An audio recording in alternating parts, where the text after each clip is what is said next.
அஸ்ஸலாமு அலைக்கும் வரஹ்மத்துல்லாஹி வபரகாத்துஹு. அல்ஹம்துலில்லாஹ்.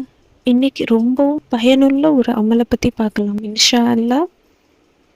நம்ம எல்லோருமே சரி கடன் பிரச்சனையில் சிக்கி கொண்டு தான் இருப்போம்.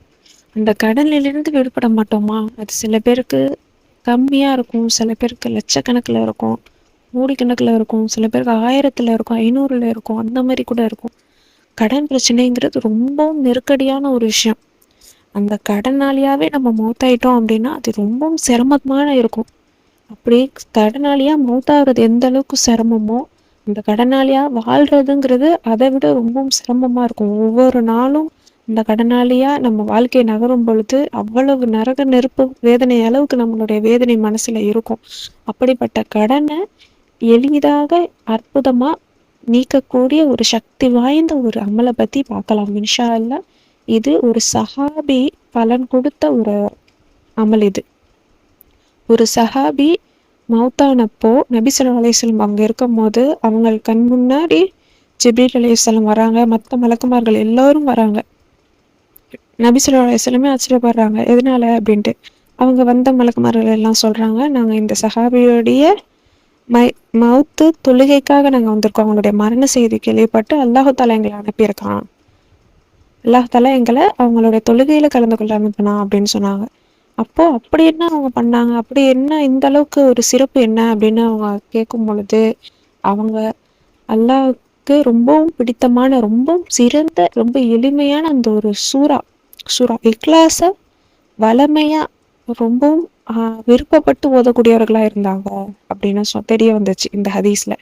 பொதுவாகவே ஒருத்தவங்க கடனாளியாக மௌத்தானா நபி ஸல்லல்லாஹு அலைஹி வஸல்லம் அவங்க அந்த கடனாளியா மௌத்தான அந்த ஜனாசா தொழுகையை நடத்த மாட்டாங்க. அப்படிப்பட்ட நபி ஸல்லல்லாஹு அலைஹி வஸல்லம் அவங்களுக்கு அந்த மலக்குமார்களே வராங்க.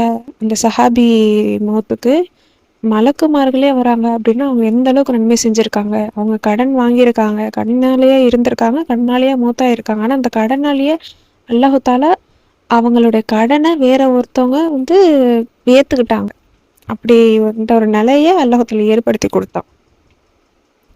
அப்போ எவ்வளவு சிறப்பான ஒரு சூறாவாக இருக்குது. சூறா இக்லாஸ் அப்படிங்கிறது கடனுக்காக மட்டும் இல்லை, நோய் நொடிக்காகவும் சரி, நம்ம அன்றாட வாழ்க்கையில் தொடர்ந்து நம்ம ஓதக்கூடியவர்களாக இருக்கோம். இம்மைக்கும் அது சிறந்ததாக இருக்குது, நாளை மறுமைக்கும் அது சிறந்ததாக இருக்குது.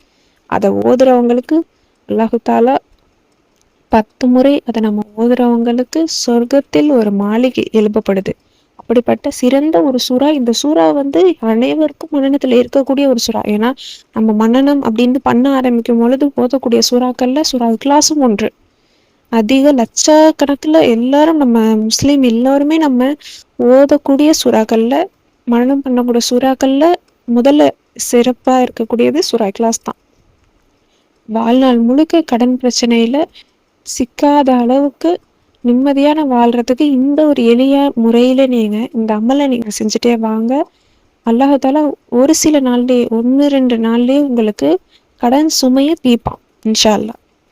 இதை தொடர்ந்து வளமையா ஓதிக்கிட்டே வாங்க. உங்க வாழ்நாள் முழுக்க கடன் இல்லாம நீங்க வாழ்வீங்க. கடனோட வாழ்றது எவ்வளவு கஷ்டம். கடன் நாளைக்கு மௌத்தாயிட்டா நமக்கு ரொம்பவும் சிரமம் தான். அந்த கடனாளியா நம்ம நாளைக்கு மௌத்தாயிட்டோம் அப்படின்னா ரொம்பவும் சிறந்ததே கிடையாது. ரொம்பவும் சிரமத்துல நம்ம கிடப்போம். அந்த அளவுக்கு நமக்கு ரொம்ப வேதனை இருக்கும். அந்த கடன் அப்படிங்கிறது ரொம்ப பெரிய ஒரு விஷயம். அப்படி நம்ம கடனாளியா வாழ்றதுங்கிறதும் சிறந்தது கிடையாது. ஒவ்வொரு நாளும் நம்ம எவ்வளவு கஷ்டத்துல இருப்போம். அந்த கடனுக்கு பதில் சொல்றது அப்படிங்கிறது எல்லோருமே அனுபவப்பட்ட ஒரு விஷயமா தான் இருக்கும். இன்ஷா அல்லாஹ் இந்த அமலை நீங்க செஞ்சுட்டே வாங்க. உங்க வாழ்நாள் முழுக்க உங்களுக்கு கடன் பிரச்சனை அப்படிங்கிறதே இருக்காது. கொஞ்சம் கொஞ்சமா உங்க கடனை அல்லாஹு தாலா அல்லாஹ்வே பொறுப்பேற்ற மாதிரி அல்லாஹ் நமக்கு ஒரு உதவி அளிப்பான். மறைமுகமாக நம்ம எதிர்பார்க்காத வழியில கூட அல்லாஹ் தாலா நமக்கு உதவி அளிப்பான் இன்ஷா அல்லாஹ். அது என்ன அமல் அப்படின்னா, நீங்க இதை ஒரு நாளைக்கு ஒரு முறையாச்சும் இந்த அமலை நீங்க செய்யலாம். இல்லை அடிக்கடி வளமையா நீங்க ஓதிட்டே கூட இருக்கலாம். குறைந்தது ஒரு நாளைக்கு ஒரு முறையாச்சும் இந்த அமலை நீங்க செஞ்சிடுங்க. ஒவ்வொரு தொழுகைக்கு பின்னாடியும் நீங்க அந்த அமலை செய்யலாம். அதே மாதிரி நீங்கள் சும்மா இருக்கிற நேரத்தில் கூட இந்த அமலை செஞ்சுக்கிட்டே வரலாம். உங்களால் எத்தனை முறை செய்ய முடிச்சாலும் செய்யுங்க. ஆனால் ஒரு நாளைக்காச்சும் இந்த அமலை செஞ்சுட்டே வாங்க. முதல்ல நாங்கள் சூரா இக்லாஸ் ஒரு முறை ஓதுங்க. அதனுடைய பொருள் அர்த்தத்தை உணர்ந்து நீங்கள் ஓதுங்க. அதுக்கப்புறம் கடனுக்குன்னு நபி ஸல்லல்லாஹு அலைஹி வஸல்லம் கடன் அடைய நபி ஸல்லல்லாஹு அலைஹி வஸல்லம் கற்றுக் கொடுத்த அந்த சிறப்புமிக்க ஒரு துவாவை 3 முறை ஓதுங்க. அதுக்கப்புறம் அல்லாஹ்விடம் துவா கேளுங்க. அந்த கடன் எந்த அளவுக்கு உங்களுக்கு சிரமத்தை கொடுக்குது உங்கள் வாழ்க்கையில், எந்த அளவுக்கு நீங்கள் அந்த கடனால் கஷ்டப்படுறீங்க, அந்த கடன் இல்லாமல் ஆகணும் அப்படின்னு நீங்கள் எந்த அளவுக்கு ஆசைப்படுறீங்களோ அதை அல்லாஹ்விடம் சொல்லி அழுது அல்லாஹ்விடம் துவா கேளுங்க. சூரா இக்லாஸ் அப்படிங்கிறது ரொம்ப சிறந்த சூறா. அதை வளமையாக ஓதணும். அதனுடைய அர்த்தத்தை பார்த்தீங்க அப்படின்னா அல்லாஹ் புகழக்கூடிய அர்த்தமாக இருக்கும். அதில் இருக்கக்கூடிய வார்த்தைகள் அல்லாஹ்வை புகழக்கூடிய வார்த்தைகள். சூரா இக்லாஸ் அப்படின்னாலே என்ன? ஏகத்துவம். அதில் இருக்கக்கூடிய வார்த்தைகள் ஒவ்வொரு இதுலேயும் அல்லாஹ் தாலா ஒவ்வொரு சூறாலையும் ஒவ்வொரு மாதிரி நமக்கு வார்த்தைகள் அல்லாஹோட பாவ மன்னிப்பு கேட்குற மாதிரி மற்ற விஷயங்களை சுட்டி காட்டுற மாதிரிலாம் இருக்கும். ஆனால் சூரா இக்லாஸ் அப்படிங்கிறது அல்லாஹ்வை புகழக்கூடிய வார்த்தைகள் தான் அதில் இருக்கும். அந்த அல்லாஹ்வை நாம் புகழ்ந்து நம்ம அதுக்கப்புறம் கடனுக்கான துவாவை ஓதி அல்லாஹ்விடம் துவா கேட்கும்பொழுது நிச்சயமாக அந்த கடனை தீர்ப்பான். இல்லை நீங்கள் வேறு ஒரு விஷயத்துக்காக நீங்கள் ஓதணும் அப்படின்னு நினச்சிங்கனாலும் சரி, சூரா இக்லாஸை ஓதி அதற்குன்னு இருக்கக்கூடிய துவாக்களை ஓதி அல்லாஹ்விடம் துவா கேளுங்க. கண்டிப்பாக அல்லாஹ் அதை நிறைவேற்றி தருவான். இப்போது நம்ம கையோட ஒரு முறை இந்த அமலை செஞ்சுக்கலாம். அதற்கு முன்னாடி சூரா இக்லாஸுடைய அர்த்தத்தை பார்க்கலாம் இன்ஷா அல்லாஹ். 4 ஆயத்துக்கள் உள்ள சூரா இக்லாஸ் 112வது அத்தியாயம். இதனுடைய அர்த்தம் ஏகத்துவம். இப்போது ஃபஸ்ட்டு இதை பார்க்கலாம். நபியே நீர் கூறுவீராக, அவன் அல்லாஹ் ஒருவனே. அல்லாஹ் யாவற்றை தேவையற்றவன், யாவும் அவன் அருளையே எதிர்பார்க்கின்றனர். அவன் எவரையும் பெறவில்லை, எவராலும் அவன் பெறப்படவும் இல்லை. மேலும் அவனுக்கு நிகராக வேறு எவரும் கிடையாது. இதில் அல்லாஹ்வை நாம் புகழ்ந்து அல்லாஹ் தான் எல்லாமே அப்படிங்கிறத நம்ம புகழ்ந்து இருக்கக்கூடிய ஒரு அர்த்தம். எப்போவுமே நம்ம அர்த்தத்தை தெரிஞ்சுக்கிட்டு ஓதும் பொழுது அதனுடைய எஃபெக்ட் இன்னும் அதிகமாக இருக்கும். அதனால இப்போ இந்த அர்த்தத்தை பார்த்தோம். இப்போ வாங்க இன்ஷா அல்லாஹ் கையோட ஒரு முறை நீங்களும் ஓதுங்க. ஏன் அப்படின்னா நம்ம ஒரு அமலை பார்ப்போம், ஆனால் அதை நம்ம செய்யணும்னு நினைக்கும் போது அதுக்கு நடுவில் ஷைத்தான் நம்மளை மறதி அப்படிங்கிறத வச்சோ இல்லை வேலை வச்சோ ஏதோ ஒரு வகையில் நம்ம அந்த அமலை செய்ய விடாமல் ஷைத்தான் தடுப்போம். பார்க்கும்பொழுது நம்ம கையோட ஓதிக்கிட்டா அதனுடைய நன்மையும் நமக்கு கிடைக்கும், நம்மளுடைய தேவைகளும் நிறைவேறும் இன்ஷா அல்லாஹ். இப்போ கையோட ஓதலாம். பிஸ்மில்லாஹிர் ரஹ்மானிர் ரஹீம்.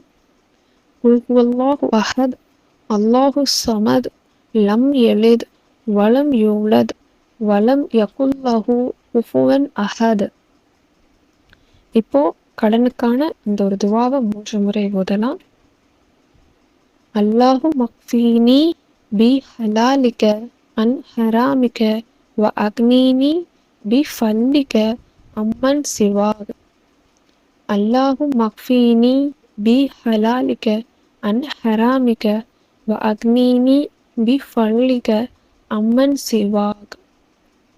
அல்லாஹு மக்ஃபீனி பி ஹலாலிக அன் ஹராமிக வ அக்னீனி பி ஃபல்லிக அம்மன் சிவாக். இப்போ உங்கள் மனசில் நீங்கள் நினச்சிக்கிட்டு உங்களுடைய கடன் பிரச்சனை என்னவோ அந்த கடன் பிரச்சனையாக தான், என்னுடைய இந்த கடன் பிரச்சனையால் என் வாழ்க்கை ரொம்பவும் சிரமத்தில் இருக்குது, நீ வாரி வழங்கக்கூடியவன், உனக்கு தான் எல்லா அருளும் உங்ககிட்ட தான் இருக்குது, என்னுடைய கடன் பிரச்சனையிலிருந்து என்னை நீக்கி என் வாழ்நாள் முழுக்க எனக்கு கடன் இல்லாமல் ஆக்கக்கூடிய, ஏன்னா உன்னால் மட்டும்தான் எல்லாமே முடியும், நீயே எல்லாவற்றிற்கும் அதிபதி, நீயே எல்லாவற்றிற்கும் பொறுப்பாளி, என்னுடைய கடனை எனக்கு நிறைவேற்றி அந்த கடன் பிரச்சனையே இல்லாமல் எனக்கு ஆக்கக்கூடிய ரப்பே அப்படின்னு இன்ஷா அல்லாஹ் உங்களுடைய பிரச்சனைகள் என்னவோ அதை அல்லாஹ்விடம் நல்லா ஓப்பனாக ஃப்ரீயாக சொல்லி அல்லாஹ்விடம் துவா கேளுங்க. இன்ஷா அல்லாஹ் இந்த அமலை நீங்கள் ஒரு நாளைக்கு ஒரு முறையாச்சும் செஞ்சுட்டு வாங்க. ஆனால் அதிகப்படியாக நீங்கள் ஒவ்வொரு தொழிலுக்கு பின்னாடியும் மோதலாம், மற்ற நேரங்கள்லேயும் மோதலாம். இப்படி நீங்கள் வளமையாக அதிகமாக ஓடிட்டே வாங்க. விரைவிலேயே 1-2 நாள்லேயே, ஒரு சில தினங்கள்லேயே அந்த எஃபெக்டை, இந்த ஓதுற நன்மையை அல்லாஹ் தஆலா உங்களுக்கு ஏற்படுத்தி தருவான் இன்ஷா அல்லாஹ். ஏன்னா இது ரொம்பவும் பவர்ஃபுல்லான ஒரு அமல். சஹாபி ஓதி பலன் கண்ட அமல். நபி ஸல்லல்லாஹு அலைஹி வஸல்லம் அவங்களே ஆச்சரியப்பட்டாங்க. நபி ஸல்லல்லாஹு அலைஹி வஸல்லம் அவங்களே ஜனாசா தொழுகை, அந்த ஜனாசாவுக்கு கடன் பிரச்சனையோடு அவங்க மொத்தம் இருந்தால் தொழுகை நடத்த மாட்டாங்க. அப்படிப்பட்ட நபி ஸல்லல்லாஹு அலைஹி வஸல்லம் ஆச்சரியப்படக்கூடிய வியக்கக்கூடிய அழகில் நடந்த ஒரு சஹாபியோடைய சம்பவம் இது. அதனால இன்ஷா அல்லாஹ் நீங்களும் ஓதி பாருங்க. அல்லாஹ் தாலா உங்களுக்கு ஒரு சில தினங்கள்ல இனிமே உங்களுக்கு எந்த பிரச்சனையும் இருக்காது. அதுல அல்லாஹ்வே பொறுப்பாளியா ஆகுவான் இன்ஷா அல்லாஹ். முழு நம்பிக்கையோட ஓதி பாருங்க. கண்டிப்பா உங்களுக்கு நல்ல பலனை விரைவிலேயே குடுப்பான் இன்ஷா அல்லாஹ். ஓதி ட்ரை பண்ணி பாருங்க. அஸ்ஸலாமு அலைக்கும் வரஹ்மத்துல்லாஹி வபரகாத்துஹு.